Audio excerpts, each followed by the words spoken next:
রাজকুমারী, তিনি তো দুনিয়াতে আর নাই, চলে গেছেন, আখিরাতে চলে গেছেন, মরে গেছেন। তখন কবি হাফেজের মধ্যে একটা ধাক্কা লাগছে, বলতেছে কি এত সুন্দর একটা রমণী মেয়ে, এত সুন্দর চাকচিক্য, যাকে থেকে কোন যুবক প্রেমে পড়া থেকে কেউ বাঁচতে পারবে না, এমন মেয়ে চলে গেছে। আমি কবি হাফেজ কেন নিলাম? আমি কবি হাফেজ একদিন চলে যেতে হবে, নিজেকে প্রশ্ন করতেছে আর বলতেছে একটা ধাক্কা লাগছে। তখন কবি ছিলেন তো, তখন তিনি নিজেকে অন্তরের দিকে তাকাইয়া নিজের নসিহত করতেছে।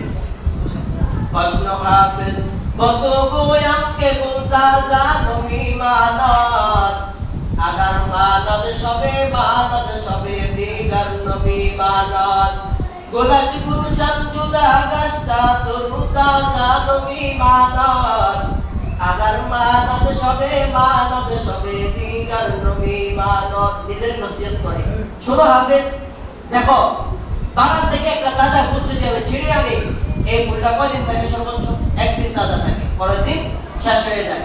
শোনো কবি হাফেজ আরো বলতেছে, হিজাবে নূর সাদল বল সওগার কবি মানত, আগার মানত সবে দিগার নবী মানত, हमेशा इज्जते नगमा बैठ खाना नबी मानद, अगर मानद सबे दिगर नबी मानद।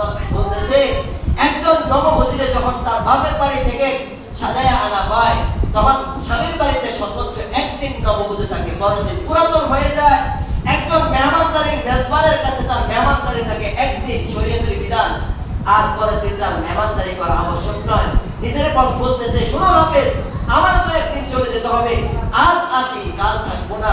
ও ভাই, এটাও মুরাকাবা করে নেন, নিজের অন্তরের সাথে মুহাসাবা করেন। আমিও তো একদিন দুনিয়া থেকে চলে যেতে হবে, তওবা করে নেন না, আল্লাহর হুকুম মানেন না, গুনাহ ছেড়ে দেন না, আল্লাহওয়ালা হতে পারবেন।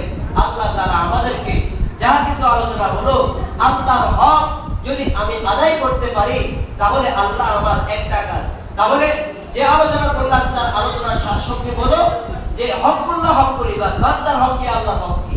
যে আল্লাহর হক বান্দার কাছে দুইটা, একটা হলো আল্লাহর ইবাদত করা, দুই নাম্বার হচ্ছে শিরক না করা।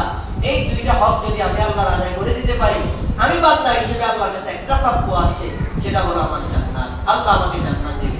আল্লাহ তাআলা আমাদেরকে আল্লাহর হক অনুযায়ী আদায় করার, চলা এবং চলার তৌফিক দান করেন। আল্লাহ সবাইকে আমল করার তৌফিক দান করেন। যারা সুন্নাত করে নেয় আমরা সুন্নাত করে